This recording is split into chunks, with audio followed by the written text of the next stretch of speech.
I just had to let you know you're.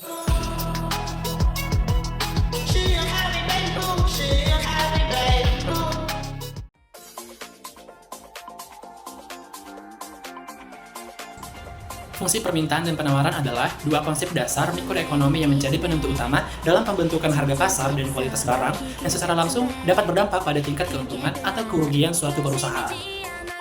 Berikut ini merupakan keterkaitan rincian antara fungsi permintaan, fungsi penawaran, dan performa keuangan suatu perusahaan. Yang pertama, fungsi permintaan, keuntungan atau kerugian suatu perusahaan. Nah, fungsi permintaan atau QD sama dengan A dikurang BP menunjukkan hubungan terbalik antara harga dan jumlah barang yang diminta konsumen. Permintaan tinggi atau harga naik. Jika permintaan tinggi, sementara pasokan terbatas, maka perusahaan dapat meningkatkan harga produk. Nah, hal ini meningkatkan pendapatan total atau total revenue dan berpotensi meningkatkan keuntungan selama biaya produksi tidak naik secara drastis. Permintaan rendah atau harga turun. Jika permintaan rendah, perusahaan terpaksa menurunkan harga untuk menjual barang. Nah, jika harga turun di bawah biaya produksi, perusahaan akan mengalami kerugian. Strategi. Nah, perusahaan menggunakan analisis permintaan untuk memprediksi tren dan menyesuaikan tingkat produksi agar tidak terjadi penumpukan investasi dan merugikan atau biaya penyimpangan yang tinggi. Yang kedua, fungsi penawaran dan keuntungan atau kerugian. Fungsi penawaran atau QS sama dengan A ditambah BP menunjukkan hubungan lurus antara harga dan jumlah barang yang ditawarkan oleh produsen. Tingkat harga atau potensi keuntungan. Ketika harga pasar naik, maka produsen termotivasi untuk menambah jumlah penawaran atau produksi. Nah, jika biaya per unit tetap atau lebih rendah dari harga jual, maka keuntungan akan maksimal.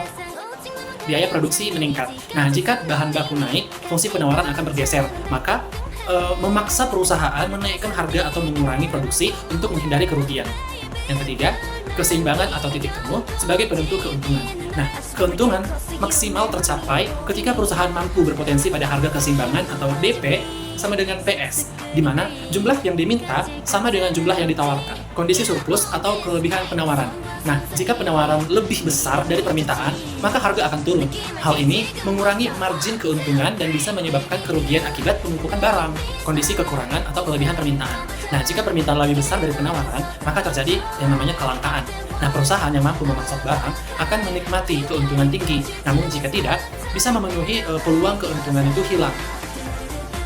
Jadi, kesimpulan yang dapat saya simpulkan melalui materi ini, perusahaan yang sukses menggunakan fungsi permintaan untuk menetapkan harga dan fungsi penawaran untuk mengelola kapasitas produksi. Keterkaitan ketiganya ini menjadi keuntungan. Apakah perusahaan akan meraih keuntungan atau mengalami kerugian?